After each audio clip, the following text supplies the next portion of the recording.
Live from the Preston Highway Studios, it's 24-Hour Purple People. And now here's your host, John Harper. Hello!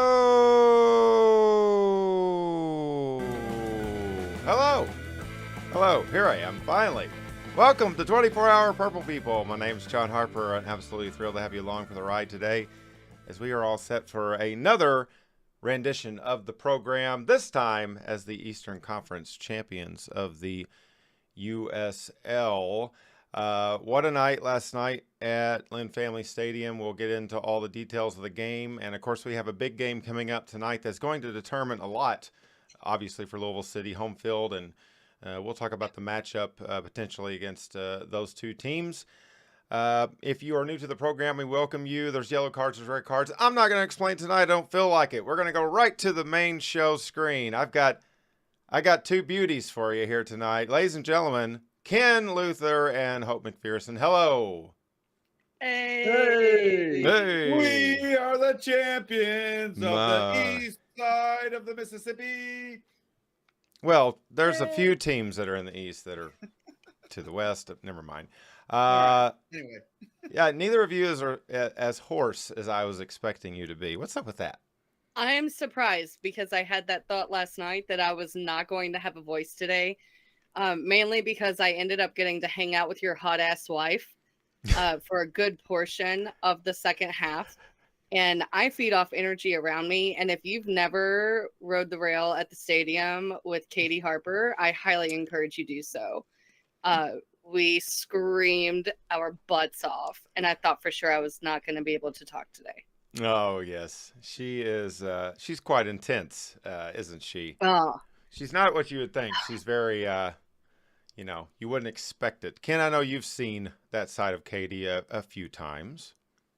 Yeah, but she was on it last night. I think the new do and the outfit were perfect for the occasion. I actually believe that's what brought us the win. And I'm not hoarse because I believe I'm still drunk. What have you been doing today? Have you not sobered up? I just started, hair of the dog, right? I just started drinking again. I see. Oh, well, this should be a very interesting program. It was certainly an interesting night last night at Lynn Family Stadium. Those rascally Rowdies, once again, playing Louisville City the third year in a row. Last year we talked about so much going into, and I say we talked about, the show didn't exist, but, privately, we talked about so much going into that team, all the momentum in the world heading into Tampa last year as the game was down south. Our time, was the big theme last year. And, with all the setbacks, injuries that this team has endured, we have finally, I think, reached our time, and it was a pinnacle win in the history of the team. This is the fourth shot we will have at that elusive fourth time in the championship game, I should say. Ken, I'm going to start with you with this one. What a match. Unbelievable atmosphere, and what a match. It just, wow, it was just a crazy night. Physicality was off the charts. You talk. Oh, that was a question? Okay. So I was talking to somebody before the game, and I was, lamenting about all of our injuries. I was like, how are we going to score? Bombies, can barely make it. Who knows? Lancaster's not going to play, and blah, blah, blah, and this and that and this and that. And somebody said, I don't know who it was, but they're brilliant, so I'll give them credit somehow. They said, well, Tampa's got a lot of injuries too. And, that's something I really didn't think about is that all of the teams are carrying knocks and injuries right now. So the teams that are going to be really successful by the end of the season are those teams with these really deep benches. And, guess what? Guess what carried the day once again is not only our deep bench, but the fruits of our academy, that doesn't sound right out of context. But anyway, you know what I mean? Out of context, Lou City. Yeah, I definitely know what you mean. Hope, kind of feeding off of that, what Ken said, how are you feeling going up to this match? We did know there was going to be some questions with the lineup last night. Obviously, some critical parts of playoffs history of Louisville City, mainly Brian Ownby not being a part of it right from the get-go. What were your feelings going into this match before you went to the stadium last night? I felt like this was our match to lose, one way or the other. Tampa Bay, it's always fucking Tampa Bay. They are the thorn in our side. And it just, there's never a moment's doubt when I'm like, oh, this game is just going to be a boring run. No, it's always a great game, even when it's disappointing on our end for it. I was so pleased to see them perform the way they did last night, knowing that we were going into this game, this so important game against this thorn in our side, with damn near half of our start unhealthy, not on the bench, riding the bench. Like, oh, it was a bit nerve-wracking to say the least when you actually sat and thought about it. So I tried to not think about it, and I was like, you know what, it's ours to lose. And that way when we bust it out, I'm just overly elated about this. And I was. I said it was going to be 3-3 penalty kicks, that we would win it that way. But this one was just so much more exciting, I think, than penalty kicks would have brought. Yes. No, absolutely. I think during the end of the match, I was thinking, please don't go to penalties. I don't want to jump too far ahead. Ken, you had something? I figured it was going to go to extra time. I mean, just watching the first half, which was tactically a good game, but not necessarily the most exciting game of football you could ever watch in your life. There was a lot of caginess, chess playing. Obviously, the players on both sides were playing very safe. They were making sure that they didn't leave the zones that they were responsible for. So I think somewhere through the first half, I figured we were going to go to extra time. Is that what you call it? Right, extra time. And then extra time usually goes to penalties. So in that case, Hope, I think you would have been right. But in this case, it worked out, I think, better, because going to penalties at the end of the game is it can go one way or the other based on momentum. I think we still could have done it, but I'm glad we didn't. Yep. So we were talking about pre-match, and that will be a yellow card.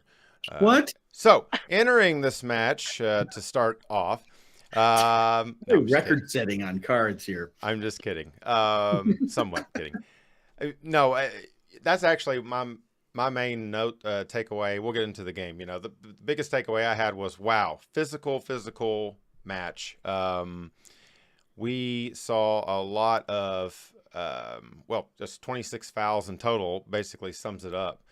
These teams brought all the intensity, both of them. Hats off to, Tampa Bay had a great season this year as well, and played us really tough. But I really felt like this was our time to get our revenge. First half, we saw some chances. I know Enoch had a very close to a goal there in the early going, about 25th minute or so.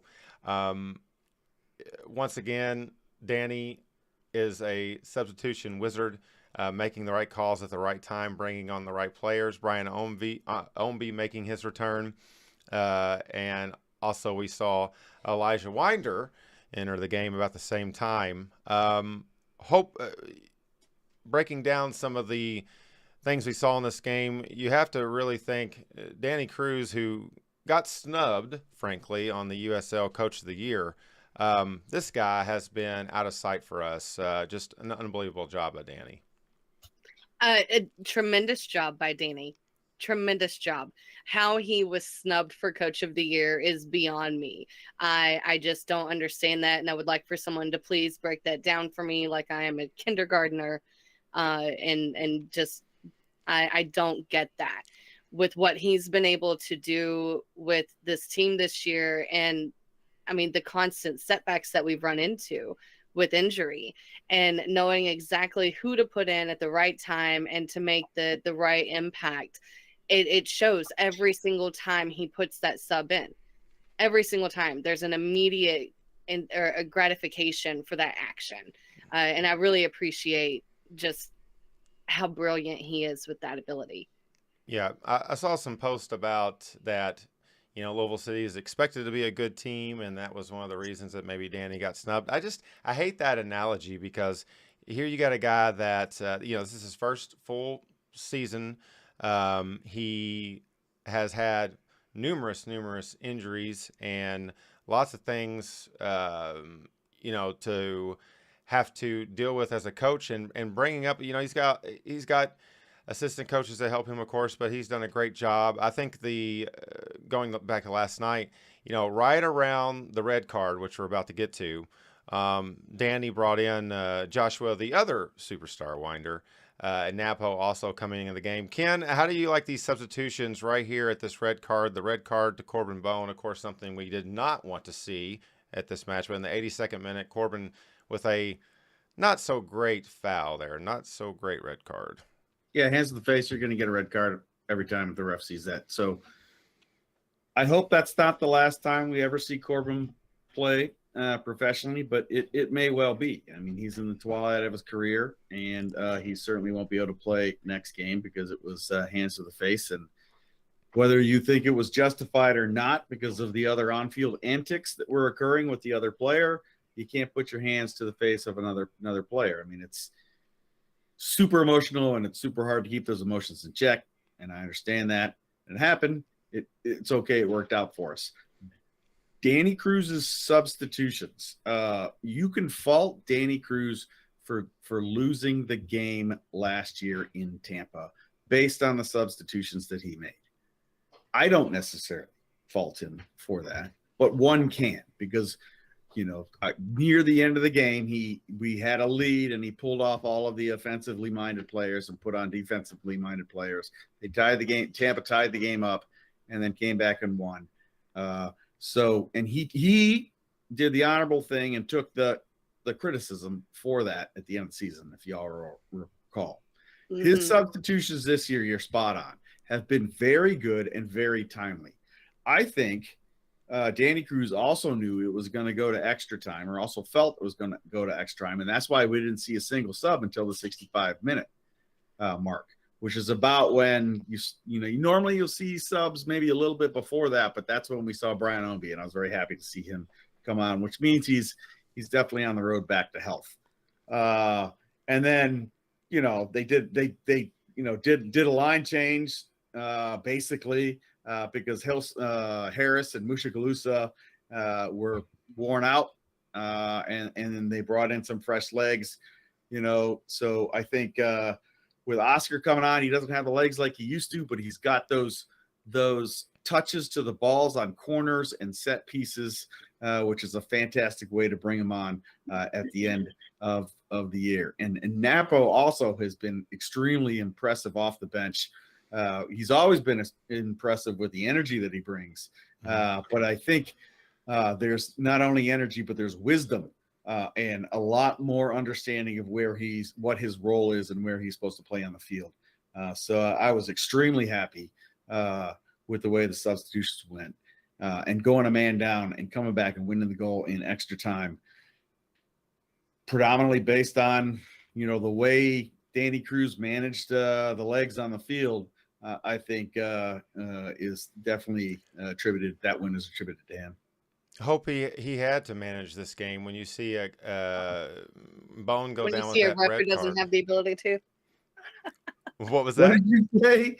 I said when you have a ref who doesn't have the ability to. Yeah, that's true. Yes, very good. It was a red card. It was hands in the face. You can't argue that.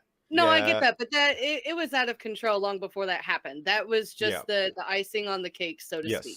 Yep. And if you go back and you look at the slow-mo of the entire interaction for that, I mean, again, it's just the pinnacle of it. Mm-hmm. Yeah. Yep. Now, there are other instances in the game in which people deserved what happened, and I would die on the hill that I hope Dos Santos's tummy is a little tender today. Dos Santos, that happened right in front of us. Yes, it was hilarious. When the ref said bring the stretcher out, I was absolutely dying. That was so funny. Dos Santos was like, no, really, I'm okay. I can walk. Come on, man. Come on. Yeah. I believe that those substitutions definitely obviously made a big difference. Oscar coming in, that veteran presence, a guy that's been around for multiple championships for Louisville City. And, we have super subs, for lack of a better term, and this team always seems to dig deep and showed some true grit heading into extra time. Extra time was about the same as the regular part of the game. It was still pretty chippy. Dos Santos, as we know, that whole thing was a little out of control there, and it got very heated. I believe it was Josh Winder who ran right up on him when he was down there, and I was like, oh, okay, be careful, because now we don't have Corbin for the coming up championship match, so we don't want to lose anybody else. I was like, oh no, but nevertheless, you enter the 108th minute of this match. A corner coming in from Oscar Jimenez. When that ball was in the air, Hope, this thing got dribbled around, went all over the place. Eventually, Elijah Winder making Louisville City history and sneaking it past the goalie for the Rowdies. Wow. What'd you think of that corner? That was amazing. First of all, I love a back-to-back corner.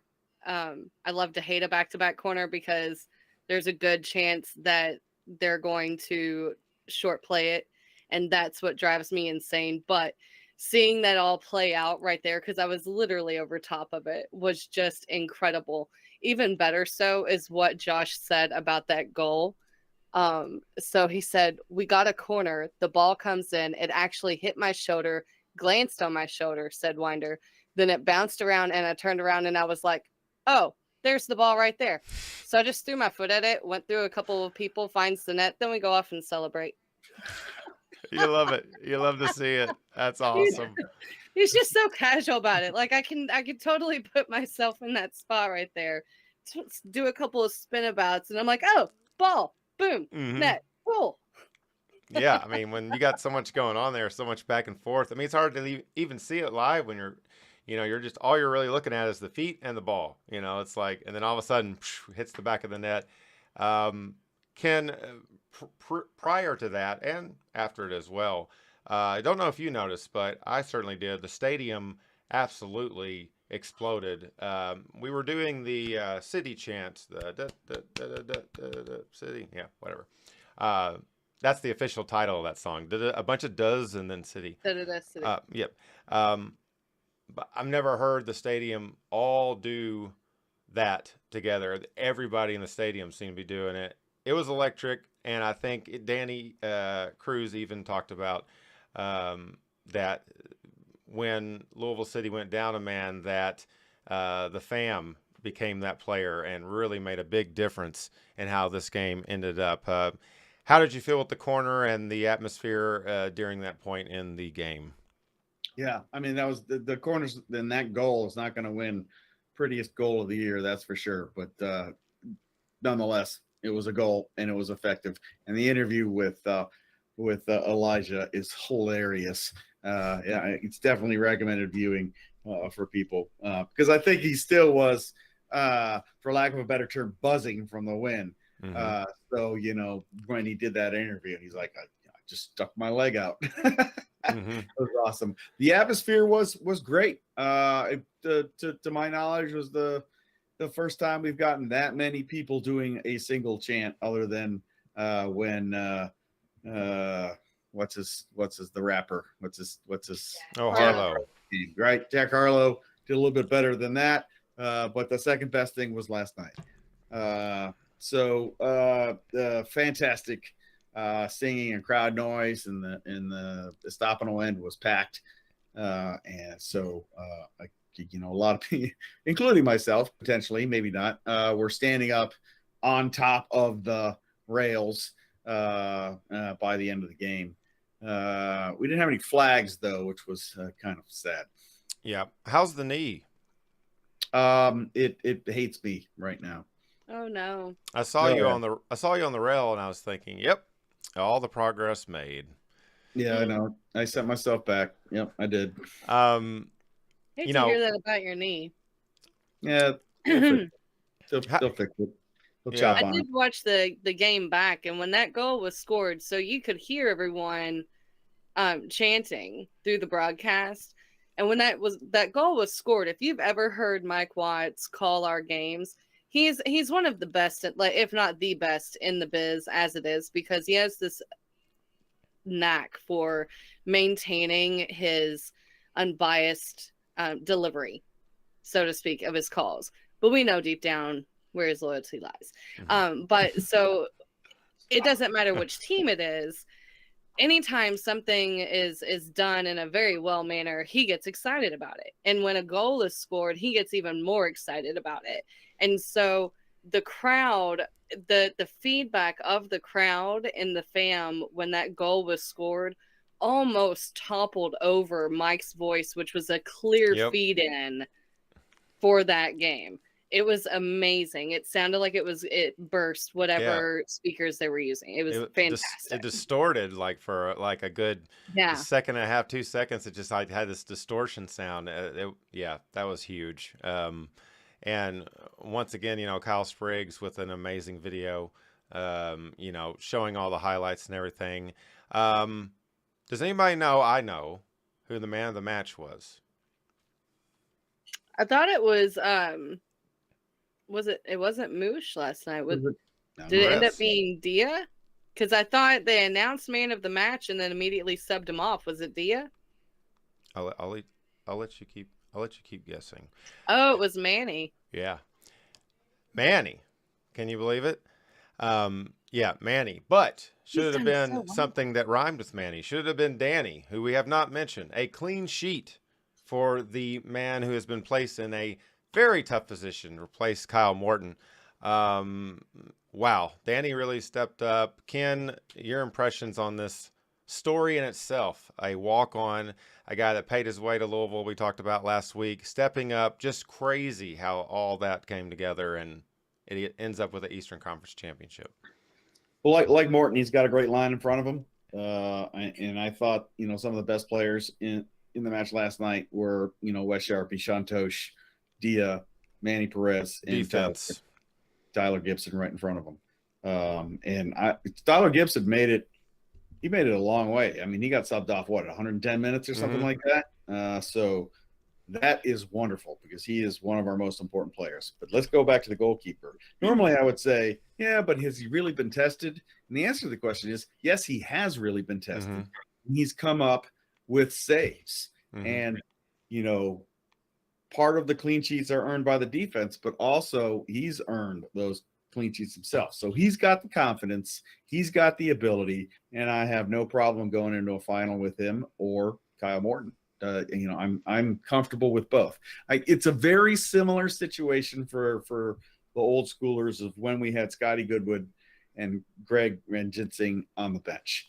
Very similar situation, especially when Greg Ranjitsingh started coming in. You could see that they were both comparable and very adept goalkeepers. Yeah, hats off to, we have a good eye for good goalkeepers. We've had solid goalkeepers since we started, and we still do, obviously. Depth in every position. And Danny last night came up very big for us. He had 3 critical saves, one of which there was at the very end of regular time, which would have been a situation that had a lot of pressure. He had to go for the ball, moving forward to stop it. It was, the time of the game where things can get away from you at times, and Danny said no, and a clean sheet in the Eastern Conference Championship. Holding up Morton's kit after the game I thought was really cool. Tip of the hat and respect there for who he is, the shoes he is trying to fill, the gloves he is trying to fill there. And he did a wonderful job, outstanding job. Shut up, Ken.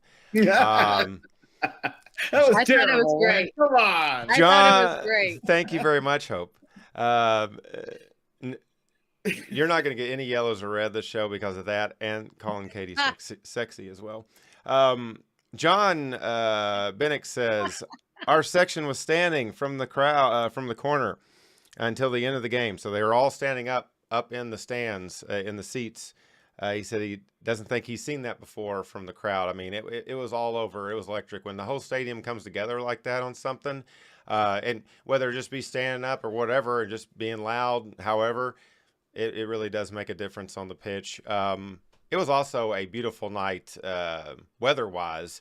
We had some rain and some nastiness and some wind earlier in the day. It kind of calmed down, but the sunset was unbelievable. It was just Oh my gosh. everybody took some great photos and stuff. It was everything you wanted out of Eastern Conference Championship match at home, seeking revenge. And that brings us to, and we'll circle back to a few other game-related things a little bit later, but that brings us to our next topic, which is shortly, very shortly, just a little bit over an hour, the USL World will head down to San Antonio, to the Alamo, to see what is going to be the fate, who Louisville City is going to be playing for the championship. Hope, I will start with you on this one. All right. Yeah, no pressure. Toyota Field will be the site of the Western Conference Championship. 2 teams, 1 winner, 1 team faces Louisville City. We know the outcome of this match will mean a lot as far as home field advantage. San Antonio wins. They're going to have that home field advantage. What do you think of this matchup tonight? We'll get to who we want to see win based on matchup and other things. But what do you think about this matchup out west tonight to find out who the other conference champion is going to be? Well, if I'm not supposed to tell you about who I want to win, what am I supposed to tell you? Well, is this being played on a baseball diamond? Is this an actual field? I've never been to San Antonio. It's a field. it is a field. It's real. It's Okay. real. It's real. Is it artificial or grass? I'm not sure. I believe it's grass. Okay. All right. Maybe Well, I'm that's tonight's episode. Thank you for There you watching. go. Oh, no. So, okay. Grass in San Antonio. Oh, Let me okay. phrase this a little bit better. So obviously we would love to host this match. These 2 teams, when you look at San Antonio and Colorado, just to throw some stats, the chances of Colorado pulling this one off, they've had, yeah. If that's what you want, I got notes on that, hun. Go for it, girl. You go, girl. I got notes on that. So San Antonio going into this has won 4 of their last 5 games. I'm not really, I'm not confident in the Switchbacks' ability to pull this off either, because San Antonio is 24-5-5 with 77 points total for the season, which actually puts them ahead of us. So I'm really not looking forward to that. Colorado Springs, they've not done very well this year. Their majority of their games have ended in draws and losses. Little disappointing on the points table. I think San Antonio is the stronger of the 2, unfortunately, and I hate to say it out loud because I think every City fan is a Switchbacks fan today. Yep. And I have a little personal love for them too. So Oh yeah. yeah, actually the very first game that I ever saw City play was a closed game streamed from Colorado. There was no sound. It was an indoor game. And that was the first time that City played Colorado. We've only played them one other time, like in the stadium. Yeah. And it was with them, and that was a draw. Very cool. Yeah. So as you alluded to, San Antonio has been very strong as of late. They have also been just a killer at home. 18 unbeaten games at home.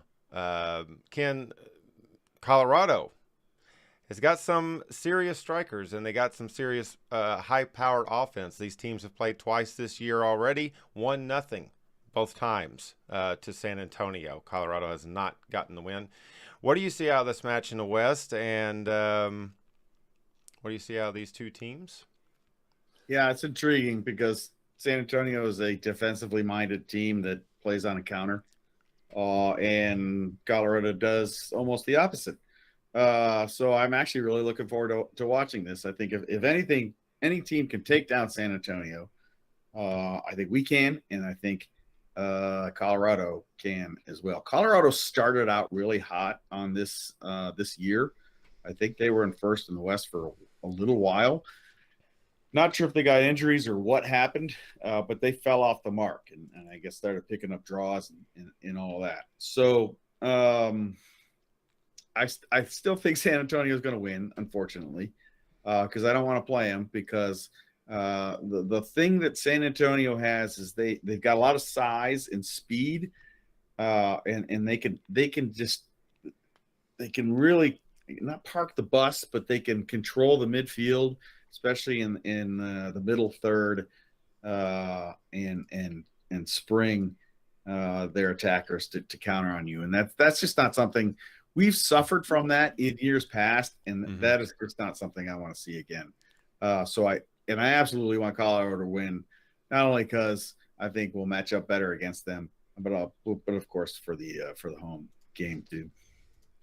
Yeah, that's going to be a big part of this. Is we want, as we go into our next topic, we want this matchup, I believe, to be at home. Obviously, we play a lot better at home, and we just have, the fortress that is Lynn Family Stadium. Unfortunately, San Antonio, it looks like, is just going to be a very, very tough team. And this is switchback teams that, Haji Berry left the squad. They still have some firepower there, but it's not the team that we saw. And the game you alluded to, Hope, I was there. Actually, we went out to visit a friend and caught that match in Colorado Springs. They have a great fan base, and I am definitely rooting for them. Annie, that we met out there, was really cool. They have some great tailgaters. It's very organic out there. They are more ways than one. They are very much a team with a lot of energy. So we wish them the best, and we obviously would rather play at home, that's for sure. Just to throwing it out there, potentially we have an away championship match. Favorite place you've ever watched a away match? I'm talking about in the city of Louisville. Probably my couch. Great answer. I'm just saying I can get stoned in my own home and just park my ass on my couch. Like, this is true. The beer is prepaid for. Yeah. Bathrooms are always clean if I use my own. Never thought about that. I can even do it pantsless and have done it. It's been done before. Hey, you got to get comfortable. I don't blame you. I'm just saying. Blame you. I mean, I don't blame you. I don't know. We'll see. I think a lot of people are probably going to try to make that trip. Who knows? Ken, what about you? Got any favorite watch parties? Yeah, I never liked going to Cincinnati. That was terrible. I did like going to St. Louis most of the time. One time we lost, and that was terrible. Pittsburgh was a ton of fun because I think we always won when we went there. Winning and losing means a lot on these away trips too. Tampa was horrendous because that was last year's game. And I have forgotten that. I have too. Yeah, I haven't. I've tried to forget it anyway. Okay, that's interesting you said that. The question, however, was your favorite place to watch party, like in the city of Louisville. You dodged that one. Okay, I see. Gotcha. I was over here like, I thought we were still at home, friend. All right. I don't know what I'm talking about. Go. What's the question? Okay. The question was the watch party. Never mind. Saints you have to be clear. Ken's wine drunk. Yes. Yeah. Saints was where the Rowdies and Louisville City last year was the watch party there. That was pretty fun. We're hoping that we host ultimately, and we're going to find out. Where do we want to go? Is that the question? Yeah, like I said, Saints was pretty cool. Whatever. Yeah, Saints is cool because it's got a lot of it. As long as nothing else is going on at Saints. The problem with Saints is if there's UK or U of L, you get stuffed into a corner or into the Sky Bar or something like that, which is not as fun. So I'm sure the club will like, oh, we're going to 4th Street Live or something like that. But I think we should just do a lot of local places. Yeah, I know. No. Tonight at Hard Rock Cafe. Oh, just kidding. I don't think we should do a club sponsored thing. I think fuck them. No. We give enough money to them already. Yeah. No. So I think we should do our own thing. And I think Yeah. there are plenty of good freaking places we can go that we'll be able to rock and have a party. Where do and you enjoy all those things we like to enjoy? Where do you, the viewer out there, thank you for joining us in the chat. Where do you want to watch that away match if you choose not to travel? I think a lot of people are going to travel down there if it does come out to that, but maybe we can come up with our own watch party center. The 24-hour Purple People restaurant That's what I'm bar. Place. Purple We just People host Party a Place. Just host a massive Zoom, and everyone else can sit at home on their respective couches, smoking their respective weed, drinking their respective free beer. That's a great idea. That was just the biggest Zoom. I'd have to recalibrate some graphics, but other than that, we can make it work. We could I definitely mean, make it work. I'd wear pants. Thank you for that. That could get us kicked off of the YouTube. Although if you do it, I'll do it. Yeah, are you in on the no pants? If we the whole I'm city of going no pants Louisville. now, man. We have some people chiming in. John says upstairs at Saints. You know, I've been up there before, but not for that. Sky Bar. We've done a couple things up at the Sky Bar. I don't know. It's okay. Miranda says that Hope is her spirit animal and that Ken is cracking her up. Thanks for watching tonight, Miranda. We appreciate everybody's viewership. And don't forget to hit that like button. I have to say that by law. Okay. Well, that match is coming up on ESPN Plus unless they screw up the stream again or something like that happens. That match will happen. Congratulations to LAFC, by the way, for winning the MLS Cup yesterday. While I'm I thinking heard there about was it. some drama with that game too, though. There was lots of drama. There was a penalty shootout in that match, and yeah, it was pretty crazy. But LAFC finding a way to get the job done. Open mic night. You see the tifo with all the flares? Am I gonna get another card? No, Huh? go ahead. See all the flares? I didn't see it. Oh yeah, they had a No. tifo and they had all kinds of flares up in the supporter section. So I wonder how they're gonna explain that one. Because MLS loves it for marketing, but it's against stadium policy. Right? We have to sign waivers that we won't hold them. Right. So what's the difference there? You have to sign waivers. You won't hold a flare. Well, it's part of the smoke Part of agreement. the smoke training, yeah, is that you agree not to hold the smoke. Yeah, no, Which these are is like road considered flares a flare. that they use in Europe. You know, the red road flares that you use in Europe. Holy shit. Isn't that how a massive fire got started at one of those clubs last year? Yeah, that's how you burn down stadiums. Yes. Right? Yeah. Lord. They're intended for disgruntled drivers who have gone off the side of the road. Somehow they have made it into sports. That's the world we live in. It's pretty awesome. I thought maybe they were used to guide traffic during wind advisories when you have to remove all of the stoplights so that the wind doesn't blow them over. Yep. Oh, where are you going with that? That is a segue of the ages right there, ladies and gentlemen. Open mic night. I don't know exactly what that means. I always thought that if we do end up having the episode where you guys are that we just chat and don't really have any topics or whatever, it'll be called open mic, the open mic, or 24-hour karaoke. I won't be singing. As we talked about earlier, there was a lot of wind. My God, and does the wind blow? And we've had games before where we have had some wind. It was really tough hanging banners in the wind. Really difficult. Takes more time. You have to use duct tape on multiple parts of the banner, not just the top. Flags are also dangerous in the wind. I'm being a little facetious. Last night we couldn't have any flags. No wind. No wind. Well, there was wind. No banners either. Ken, I know you were unhappy. Nothing too bad. Not like mad, but you really wanted a flag. I like flags as well. What were you able to figure out anything what the deal was with these flags situations? I get the banner thing. I think it certainly could be stadium policy that we don't have banners in X amount of wind.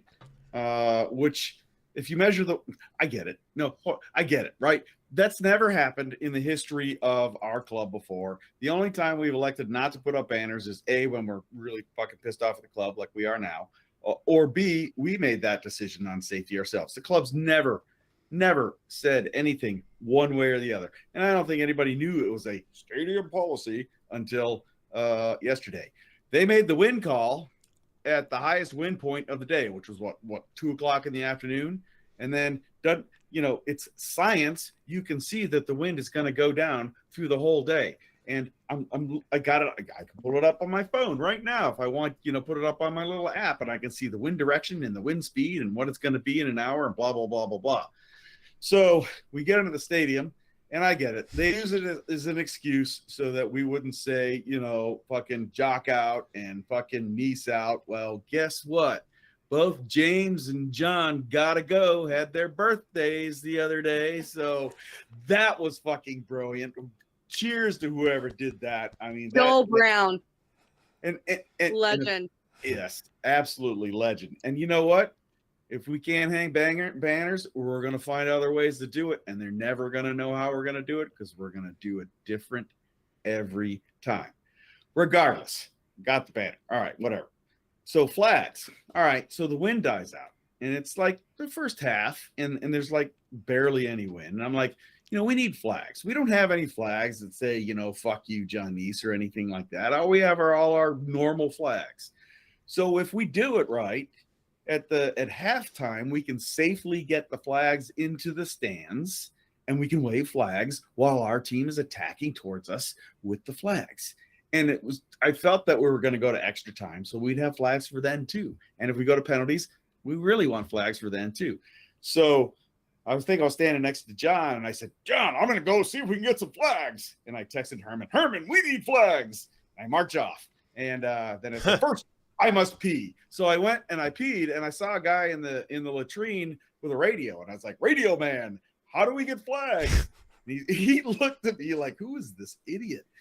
I was like, no, really, we need flags. He's like, hold on. So he took me over to a goose. Y'all know what a goose is? A goose is a guy that wears a gray shirt, right? The supervisors in the security. we call them geese. Anyway, so he took me over to a goose, and this faceless fucking bureaucrat was like, that's against stadium policy. It's stadium policy. It's like, dude, there's no fucking wind. That's against stadium policy. You fucking faceless bureaucrat. And I walked away. So needless to say, we didn't get flags. And that, ladies and gentlemen, is look at one of them in a gray shirt again with that. That is the goose flag story, ladies and gentlemen. Oh man, we had a name for the yellow shirts too. What was it? I can't remember what it was. It was just as funny. I don't know. I started cracking up. Where did you find this guy at? In the latrine. The latrine. I got you. So the goose in the latrine. No. It was a purple. So you got guys they all wear uniforms, right? So you know what they do, or they know what each other do. I know what they do just because I fucking watch them. So he had a radio, right? So radio must be important. I was like, dude, we need flags. He's like, all they have to do is get on the radio and find the local area supervisor, which is usually a goose. So, and then in the second half, in the second half, I was going to send this to you. In the second half, they posted security in front of the supporters closet so that we couldn't come and get the flags. Did you know they did that? No. Yeah. Well, there's a picture. You can't really see it. Oh, there it is. There's a picture, but that's the security that was posted in front of the supporter section closet so that we wouldn't come and get the flags and hand them out. So that's a trusting relationship. I'll tell you what. I did not know that. They had already forcibly made the Ledgehogs, who were not notified before the game. They are an official supporter group. They are present at every game. They hang banners and flags at every game. They were not notified of the wind advisory prior to the game. Mm-hmm. They were forcibly made to remove their 3 small banners that they have up every single game. The wind advisory was set to expire at 8:00. Furthermore, and this is how even if it weren't a legitimate move, even if this were just conspiracy, this is why I would buy into conspiracy about it being the FO, because first of all, it's the FO, and I don't trust a single thing that comes out of their mouth. But more importantly, you banned every other object in that stadium except for the one thing that causes a spark when we light it off. Mm-hmm. Yeah, that's You didn't think to ban the smoke for your dumbass wind advisory? Don't give them any ideas. And it burns jerseys too. It's burned. Oh plenty of yeah. times. Oh no, I have And my skin. brand new home kit from last year. The very first night I wore it, I did smoke at the opposite end, and I have a pock mark from where it burned right there at the very top of the crest. Nice We old burn. know. We know for a fact that they used that excuse so that they would not allow us to hang the banners that we've been hanging. We know that for a fact. They They'll removed the probably ones even at the gate on the admit it. road. Hey, tell Yeah. Rebecca I said hi back there. We'll- Sorry. Oh, look, I see her too. She's going to Do be you so just mad. like a window into your kitchen? Where are you at right now? Hi, I'm on my- Rebecca. I'm on my porch. Oh, okay. Let me clarify on the banners. So my idea going in, and I think I had discussed this with some people in the Coopers, was we were going to attempt to hang a lot of banners. So we were going to hang the banners everybody's been seeing as of late, and we were going to hang banners that they were seeing before that. We were going to mesh it up and do a mesh because, like I said last week, you can do both. You can support what we want to see happen with the front office at Louisville City at Soccer Holdings, what we want to see happen to that situation, and you can also support the players on the field. And that's what we were wanting to do last night. We were going to do a little bit of both. That was kind of the plan going in, and that was kind of shot down. The flags, I do not understand. I don't really understand not having the flags from the get-go, because I think Katie said on there, when it's windy, that is the best time to have a flag. You just stand there and you look like you're really into it, but you don't even have to move. It's just like, so hope. I just didn't want to. Isn't that cute? That's fun, isn't it? Right? I just never wanted- learned that in elementary school. Sorry. Yeah. Well, I have a really bad habit of getting excited in a conversation, or my ADD will cause me to forget instantly the thought that I had. So before I forget, what I'm confused about when it comes to their ban on the flags was, what were you afraid it would become a flying object and potentially impale a spectator? Because if that's the case, I'm still waiting for some kind of punishment from when a flag was kicked into Yep. our thanks. Yep. Memphis. Yeah. Mm-hmm. Hmm. Yep. That almost impelled somebody. Yeah. People from my office were actually sitting there because that's where our new tickets are for the upcoming year. The ones that I bought, and then literally 4 days later, the Yates report was released, and then I had people at my office coming to me like, "What just happened?" They were sitting there that night, and Memphis had a grandparent sitting in the front of them who thought it was hilarious and was just laughing. And they were like, "Well, what if it actually hit you? Like, Right. you wouldn't have thought it was so funny then." Could have hurt the grandma. Yeah. Yeah. Yeah. Well, from grandmas to the next topic. No. There's no good segue out of this one. We appreciate There is everybody. chat. Yeah. We appreciate everybody in the chat this evening watching the program. I did hear that later in the match, at some point during it, they sent like banners are good to go or something. Did anybody see that? I saw banners on the TV at the end of the match. I don't know how they got there. Oh, Carl says the head goose conceded that when the advisory was over, but we couldn't hang banners due to the rain. Polyurethane, folks, was sprayed on Glenn's banner. Glenn made a absolutely fantastic banner that we were able to put up on the front of the capo stand that said, "We will sing for you." It was just a beauty, little Uncle Sam reference. It was a nice looking banner. Beautiful. Kudos, It was Glenn. beautiful. Yeah, it was kind of silly. I kind of did not go deep into the weeds, but last week there was other things. The last game, just things like, we're not. Let me just kind of circle back to something. Last night I had great conversations with people that I would consider that are really involved with the JOC out and Nice out, and really more heavily involved with it in other ways. And I had conversations with people that are, not on the other side of the fence, because I don't think anybody's on the other side of the fence. They just don't know what the right answer is in their mind in some ways. But Hope fell asleep.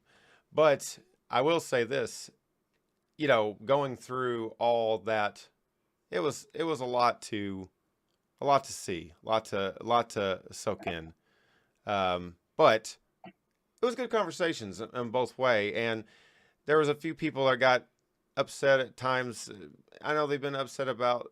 They shouldn't be upset. This is what we're going to do because we believe that there needs to be change and there needs to be repercussions to these actions that have happened here. And we love this thing. We love this team, and we want to love the people that are in charge of it. But right now we just can't do that. So, and it was very. I don't know what they're worried about.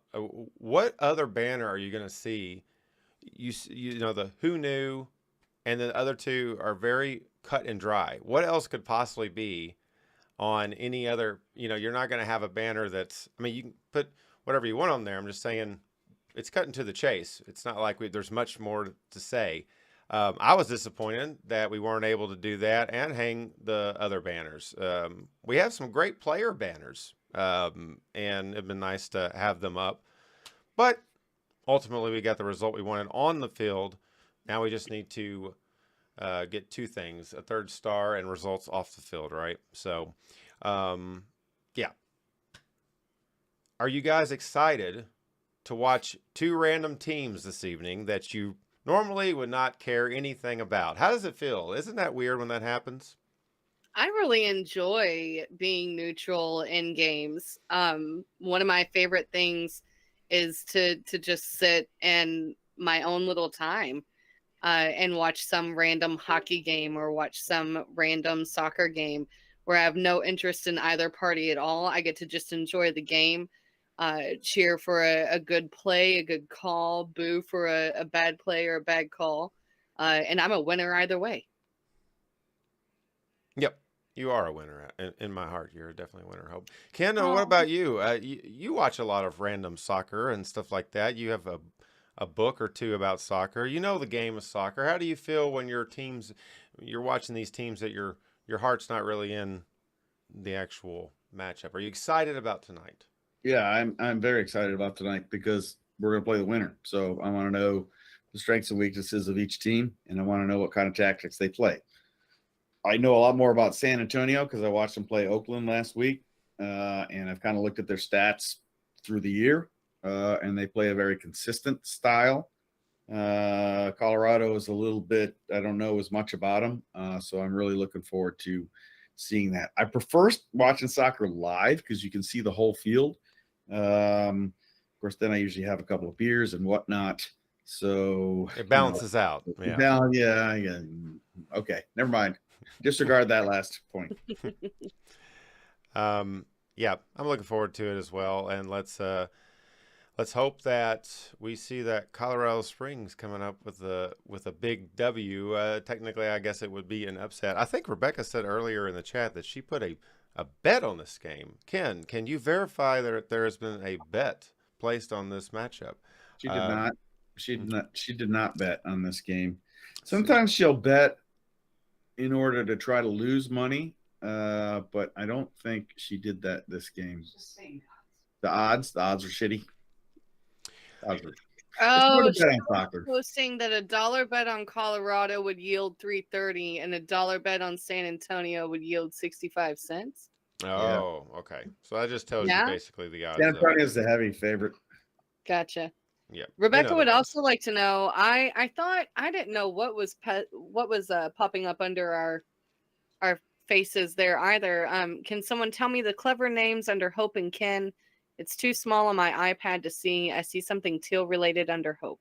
Hope says Tealtastic, and Ken says D&D and me. Yeah. Yeah. So, all right. Well, this is important. So, I haven't played Dungeons and Dragons in 40 years, And now that I'm going through this messy divorce with my soccer team, depending on what happens in the next couple of months, I thought I'd start to pick up some old hobbies. So that's what I'm looking into, man. Kind of play some D&D. John refuses to play. He says it's too dorky. That's what I think. I did not say It's anything. cool now, man. No, it's cool. I did. Kristen is starting she joined a political club, which I've reminded her that's fine and cool and dandy. Just don't ever drink Kool-Aid when you show up for a meeting.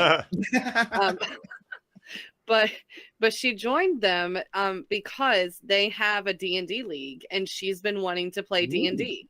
It's a totally What? Yeah. And you can get 3D printed towers for your dice now. There's all kinds of cool stuff for it. Yeah. I've seen some of You that. picked a good time to come back. I went down to the local D&D shop to buy a player's handbook because I don't know the rules anymore. And I was talking to the guy, and I said, there's one thing that I think I guess you do now that I've never done before is I've never actually played D&D with girls before. Well, how were you when you played? Like 12. Yeah. Well, makes sense. Oh man. I mean, I guess in the off season, we're going to have to figure out how to make more content. We could technically do a live 24-hour Dungeon and Dragon. It could literally be 24 hours, the way those games go. They're long, yes. Right? Matt would be an excellent dungeon master. I think we talked about that at my little shindig the other night. But it's going to be. It would be really tough for me to commit to something like that. But it's not because it's nerdy. It's because look, you're talking to somebody that plays like city building games on computer and stuff. So I am the nerdiest person in this three-way sandwich of purple here. Yeah. Well, it all started with a simple dungeon run. Katie will get that one. She watches a very popular YouTube dungeon show. It actually is pretty entertaining. So she's cheering somewhere in there. A YouTube dungeon show. Yeah. They play it live stream. It's pretty interesting. Oh man. Well, I'm going to let everybody get off here as well as ourselves. We've had a fantastic evening talking with all you guys. We appreciate all the support. We will continue doing episodes until we stop doing them. I really want to thank Hope. Hope you have made it into second tier level of 24-hour Purple People. You now have a save file for your lower third, which changes on a changes on a weekly basis when you're on the program. If you have anything clever, please email them to me, and I will not read them or use them. Ken, yours will continue to be very, very nerdy, just like you are, sir. Good sir. It's good to see you on this wonderful evening. A beautiful day, another beautiful day. Next Saturday, if we were to host, don't know if you were looking ahead, 42-degree high. Woo! With high winds is what I've been told. Oh. Someone read a prediction to me last night that they were already they already knew. The spirits had spoken that there would be a high wind advisory for next Sunday should the Switchbacks win. Yes, of course there will be. So I think we should go in 80s style, like with all of our rad ass like windbreaker suits. Oh, I know you know what I'm talking about, and I know Yes, I like that idea. I'm gonna wear LA gear shoes if we do that. Just to let you know. Oh, yeah. Well, let's hope that we blow either team that we play next Sunday out of contention, and I said out of contention, and become champions. Was a very, very, very once more. Pod. This is a family program. Once more, become champions of the USL. One more step, as Danny said, post-match last night in the locker room to the boys. Enjoy this moment, but gear up and get ready because here we go. One last time this year for Louisville City, looking to add a third star to the crest. We hope hope it's here, and we hope it's a win for us as well. Thank you guys for being here, and we thank all of you out there for being here as well.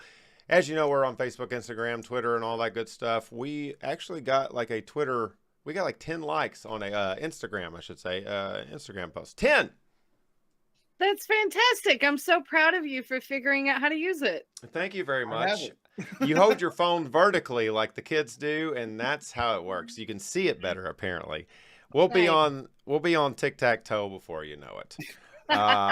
All right. Well, thank you guys again. We very much appreciate the support. Have a good evening and a great week. As we enter this holiday season, hopefully we can have another match at home next week, but we'll see. Nevertheless, next Sunday, the championship. I guess we will not be broadcasting next Sunday. Just thought of that, right? Game starts at 8:30. Maybe we could have a pre-match shindig. Ooh, I like that. Maybe something like that. We can see Ken in other forms of alcohol form. Oh God, help us. All right. I'm remembering to blow the whistle, and we're out of here. We're 24-hour Purple people. Thanks for watching. Good night, everybody. We love you all. Bye-bye.